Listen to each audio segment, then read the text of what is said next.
semuanya, ketemu lagi sama aku Nisa Hoirina. Alhamdulillah di tahun 2020 ini akhirnya buat video lagi. Dan ini adalah video pertama aku di tahun 2020. Oke, di video kali ini aku akan membahas dan juga bercerita tentang pengalaman aku kemarin bisa tampil di Jogja Fashion Week 2019. Sebenarnya event Fashion Week di Jogja itu banyak. Yang pertama ada Jogja Fashion Week, Jogja Fashion Parade, Jogja Fashion Festival, dan juga event-event Fashion Week lainnya yang diadakan oleh komunitas-komunitas tertentu. Kalau Jogja Fashion Week, Jogja Fashion Parade, Jogja Fashion Festival sendiri itu adalah salah satu event Fashion Week yang cukup bergengsi di Jogja dan diadakan oleh komunitas atau asosiasi desainer senior yang ada di Jogja. Jadi panitianya itu para desainer-desainer senior yang ada di Jogja. Aku sendiri tahu Jogja Fashion Week itu sudah dari tahun 2014. Tahun 2014 itu adalah tahun kedua aku kuliah di Jogja. Dimana beberapa teman angkatan ngomongin, ke JFW enggak, kayak gitu. Terus aku nanya, JFW itu apa? Ternyata JFW itu adalah event Fashion Week. Dan itu adanya ketika tahun-tahun sebelumnya itu di Jogja Expo Center. Jadi kita untuk masuk ke sana itu harus punya tiket gitu, dan tiketnya tidak diperjualbelikan, tapi tiketnya itu adalah untuk undangan gitu. Oke, di tahun 2014 aku nggak datang karena emang nggak dapet tiketnya. Tapi aku tanya ke temanku yang udah datang gimana acaranya. Memang katanya banyak banget inspirasi yang bisa didapatkan di sana, terutama buat kita para mahasiswa tata busana. Nah, setelah itu tahun 2015 aku magang atau PKL di Semarang. Jadi dari Jogja aku ke Semarang untuk belajar di desainer Dian Saputra. Nah, kebetulan Dian Saputra itu ikut Jogja Fashion Week. Jadi Dian Saputra dari Semarang ke Jogja. Dan kami mahasiswa magang alhamdulillah diajak atau diikut sertakan dalam pembuatan produksi baju-bajunya, dan juga diajak ke Jogja untuk dress up model-modelnya di backstage. Dan itu seneng banget, luar biasa. Aku dapat co-card gitu, ID card, namaku Nisa, terus ada sebagai dresser gitu. Aku seneng banget dan aku upload di sosial media aku, yaitu dulu zamannya masih Facebook dan BBM. Dan itu kayak bangga banget, seneng banget, luar biasa banget rasanya. Dan captionku di situ, tahun ini jadi dress up, semoga suatu saat nanti bisa jadi desainernya yang tampil di panggung Jogja Fashion Week. Itu salah satu wish aku, salah satu mimpi aku di tahun 2015. Ketika aku jadi dresser di Jogja Fashion Week tahun 2015, itu benar-benar keadaan belakang panggung atau backstage itu benar-benar crowded. Jadi yang di bayangan aku, setiap desainer dapat model dan bisa dipakein di awal-awal, lalu ketika waktunya tampil ya tampil aja, ternyata enggak. Ternyata modelnya itu dibagi beberapa grup. Misal grup A itu tampil di panggung, sedangkan grup B itu lagi ganti baju. Nah, ganti baju di backstage ini nggak bisa santai, jadi harus benar-benar cepet, harus benar-benar tepat, harus benar-benar gesit gitu. Jadi kalau model grup A udah selesai tampil di panggung, maka model grup B harus segera keluar gitu. Jadi model grup B itu nggak bisa lama-lama di backstage, karena kalau kelamaan di backstage, nanti kalau model A selesai, panggung akan kosong kalau model B belum siap. Maka itu yang menjadi pemicu untuk biar kita cepet-cepet ganti baju dan bener-bener rasanya crowded banget. Itu pengalaman aku pertama kali di backstage. Lalu di tahun 2016 aku ditunjuk sebagai MC Jogja Fashion Week. Itu luar biasa banget senengnya, dan aku bener-bener bersyukur dapat kesempatan itu.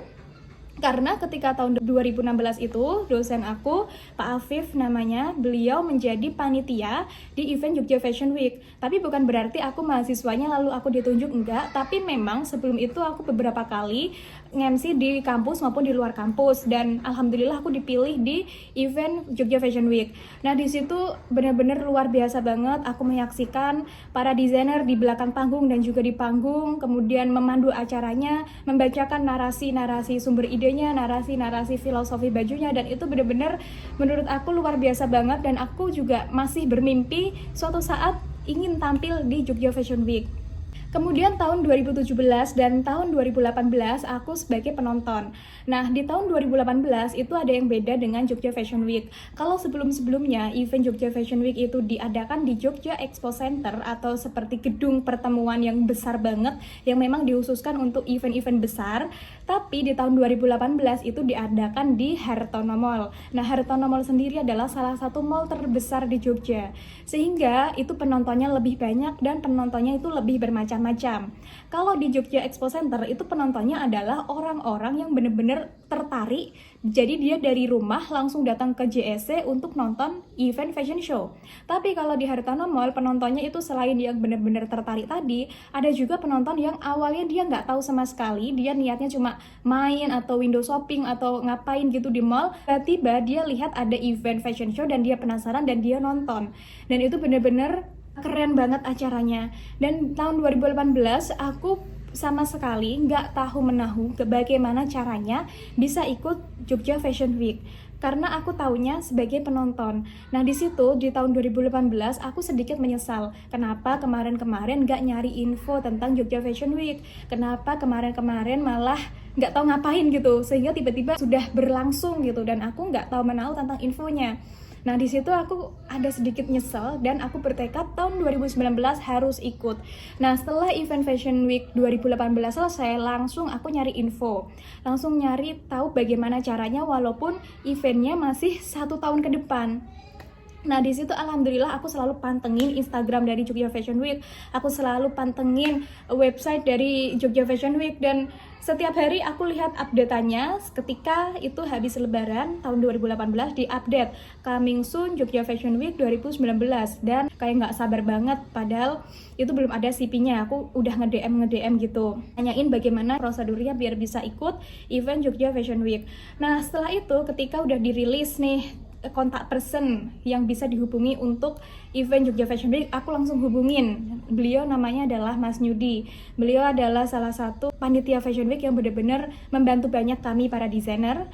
Nah, di situ aku ketika WA pertama kali, Mas Nyudi juga menjawab apa adanya bahwa untuk rilisnya atau untuk prosedurnya itu memang belum fix gitu. Jadi kalau nanti udah fix, udah ada akan dikabari.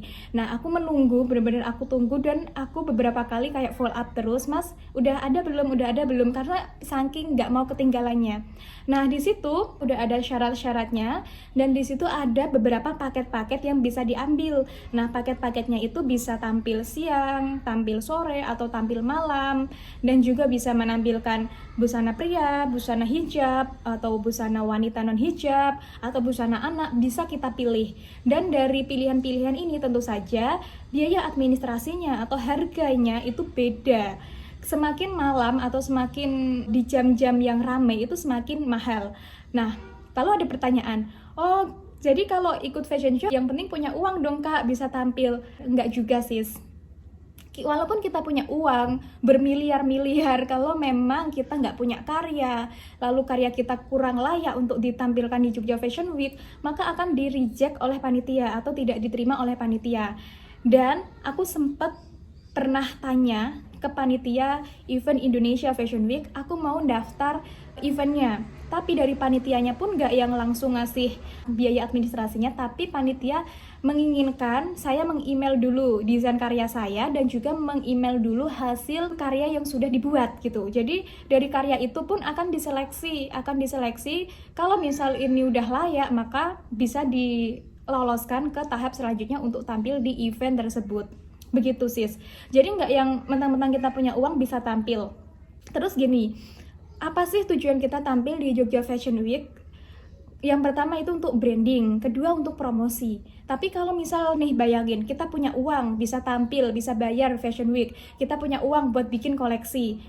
Ya udah kita setelah tampil, setelah kita membuat koleksi, setelah tampil, selesai fashion show mau ngapain bajunya, mau diapain bajunya, udah selesai gitu. Jadi nggak ada follow up-nya. Tapi aku nggak mau yang seperti itu. Jadi ketika aku tampil di event Jogja Fashion Week, aku pengen baju-baju yang aku tampilkan itu bisa dipakai gitu. Harganya juga aku pikirkan biar affordable, biar terjangkau, kemudian untuk kualitasnya, untuk desainnya, biar layak untuk tampil di event Jogja Fashion Week. Yang aku rasakan kemarin ketika aku tampil di Jogja Fashion Week itu yang pertama memang daftar. Nah, daftar itu tentu saja kita sebagai tanda jadi kita harus DP. Waktu itu udah DP dan aku udah pilih paket yang aku ambil. Aku pilih paket yang malam, yang tampil malam dengan 10 model. Setelah itu di seleksi desainnya ini tergantung panitianya masing-masing. Kemudian press conference. Nah, ketika press conference itu setiap desainer diminta untuk menampilkan satu karya yang pernah dibuat. Nah, di press conference itu para desainer senior, para asosiasi desainer yang sebagai panitia itu menyampaikan kepada media tema fashion show tahun ini apa, desainer yang tampil berapa, kemudian para desainer itu menampilkan gaun dengan tema apa. Jadi ditampilkan semua di media dan para desainer itu berfoto dan juga menampilkan karya-karyanya. Jadi bukan karya yang akan di-showkan nanti, tapi karya yang pernah kita buat. Nah, beda lagi kalau kita sebelumnya nggak pernah punya karya, maka kita akan kerepotan di situ. Dan untuk informasi press conference-nya itu cukup dadaan gitu, kayak H-3, H-2 aku baru dikabarin gitu. Oke, setelah press and conference, setelah itu technical meeting. Nah, technical meeting itu juga dikasih tahu apa saja yang boleh dilakukan, apa saja nggak boleh dilakukan. Terus bagaimana teknisnya, bagaimana prosedurnya nanti pas hari H. Kemudian kita dapat modelnya siapa-siapa aja, begitu.